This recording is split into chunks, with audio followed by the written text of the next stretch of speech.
কালকে কটার সময় করছে এগুলা? কি রাত্রে? এটা এই সকালবেলা করছে এটা।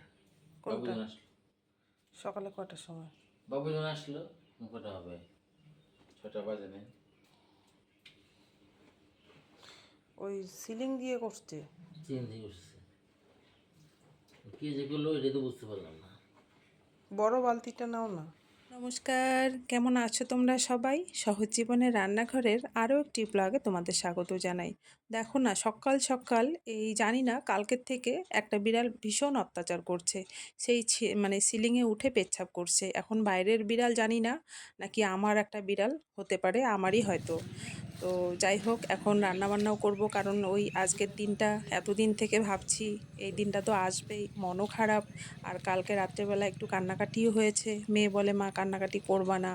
এখন তো ওকে নিয়ে যাব, কিন্তু আসার দিনটা যে কিভাবে আমি ওকে ছেড়ে আসব, আমি মানে ভাষায় প্রকাশ করতে পারবো না। তো যাই হোক, এখন রান্নাবান্নাগুলো করি, এদিকে মেয়েকে ওষুধপত্র দেব, সব কিছু এক এক করে গুছিয়ে নিচ্ছি আর রান্নাও করলাম। তো রান্নাবান্না করে যাব, দিদা থাকবে, ছেলে থাকবে বাড়িতে, সবটাই কমপ্লিট করে যাব। তো রাত্রের টিফিনের জন্য মানে রাত্রেবেলা, সরি টিফিন না, রাত্রেবেলার খাবারের জন্য রুটি আর নিরামিষ তরকারি নেব। আর পরশুদিন মা মাছ দিয়েছিল, সেই মাছটা কালকে শনিবার নিরামিষ ছিল জন্য রান্না করিনি, তাই আজকে মাছটা রান্না করব।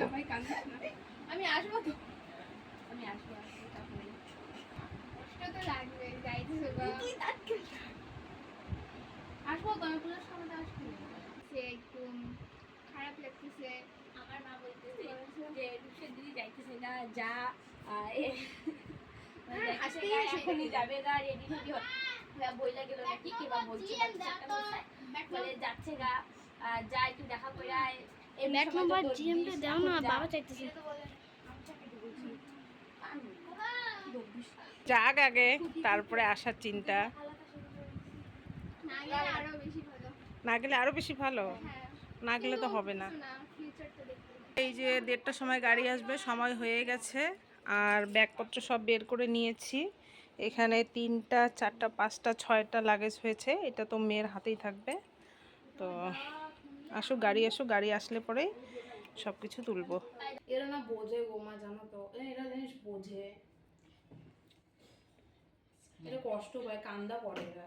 হ্যাঁ, এমন আমরা যদি বাড়ি থেকে বের হই, ওরাও বের হবে, আবার যখন বাড়ি ঢুকবো ওরাও ঢুকবে, মানে বের হবে। মানে একটা আছে রুম নিবি কেন? এমনি আমার গ্লাস নিছি। আমার যত জামা আছে, আমার সব জামার মধ্যে ছোট হচ্ছে, সব জামার মধ্যে ইসে আছে। মেয়েটা কো ইয়াদ করতে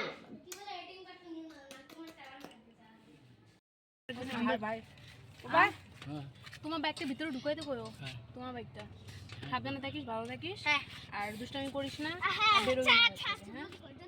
ভাই আমি আইসা পড়বো, বাবা সাবধানে থাকবা। হ্যাঁ, ডাকাত আসলে একদম গ্রামের লোককে ডাকবো। ডাকাত আসবে না বাবা, শুধু ছাগল আর ভেড়াগুলো দেখো।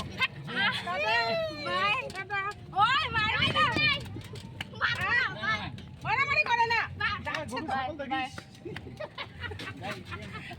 আরে না, ওই যে ছাগল ভেড়াগুলো ঢোকে না। কাকিমা গেলাম, রূপসা গেল। হ্যাঁ হ্যাঁ। বাড়িতে তো বাবা আর মা আছে এখন, তো মা বলছিল আমি যাব না, রাস্তায় একটু দেখা করে নেব। তো ও মা, নিউ কুচবিহারে এসে দেখি মাও বাবার সঙ্গে চলে আসছে। হাজারো হলো নাতনি যাচ্ছে এত দূরে, না দেখে যাবে বা গাড়িতে তুলে দেবে না, সেটা তো আর হয় না। তাই মা বললো মনটা মানছে না, চলে আসলাম। তাই মাকে নিয়ে, মানে স্টেশনের সামনেই এসেছে, অল্প একটু হেঁটে যেতে হবে জন্যই আমি মাকে ওর টোটোতে তুলে নিলাম, আর বাবা পিছনে আসছে।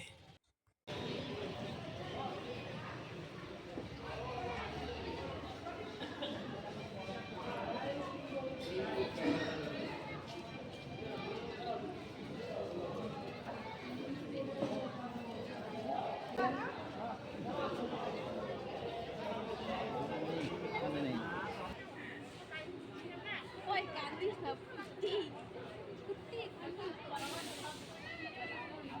আমার মেয়ের এই বান্ধবী, ওর নাম প্রিয়া, ভীষণ কান্নাকাটি করে গেল মেয়েটা। আর আমার মেয়েকে একটা গিফটও দিয়েছে, জানি না কি গিফট দিয়েছে, ওখানে গিয়ে পরে খুলবো। আর বাবা একটা আসামি গামছা কিনেছে, তো সেই গামছাটা কিনে মা দেখি বারবার চোখ মুছছে, মানে ওই চোখের জল আসছে আর ওই গামছাটা দিয়েই মুছছে। আর এদিকে দেখো মেঘের এত সুন্দর একটা দৃশ্য, আমি মানে না ক্যামেরা বন্দি করে আর থাকতে পারলাম না, তো শর্টসের জন্য আমি নিয়েছি, তো সেটাই এখানে দিলাম। ভীষণ সুন্দর, মনে হয় একটা পাখি উড়ে যাচ্ছে, এত সুন্দর। আর ওয়েদারটা ভীষণ সুন্দর, তার মধ্যে তো ট্রেনে কোনো কথাই বলতে পারছি না ট্রেনের আওয়াজের জন্য, তাই ভয়েস ওভারগুলো আমি পরেই দিচ্ছি। আর ট্রেনে উঠে বারবার চা খেয়েছি জানো তো, মানে এত মাথা ব্যথা করছে, কান্না তো মানে একটু পরপর কেমন যেন একটা আবেগে কান্না আসছে, আর মাথাটা আমার আবার কান্না করলেই মানে একটু চোখের জল বের হলেই মাথা ব্যথা করে।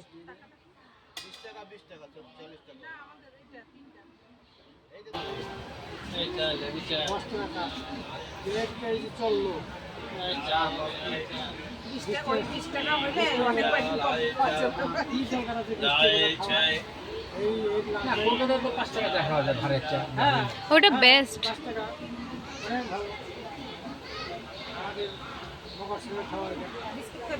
না খাও, খাও।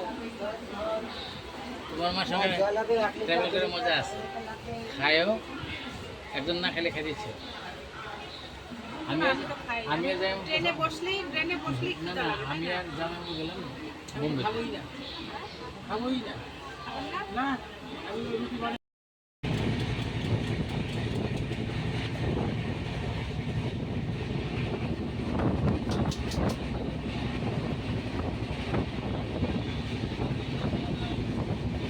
এত তাড়াতাড়ি বানা হয়ে গেল।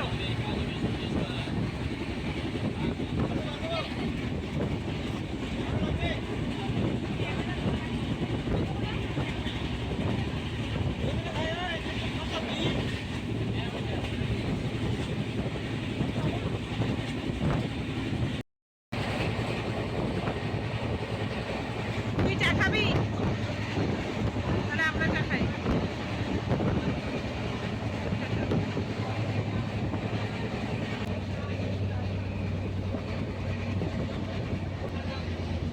কি গরম চাটা।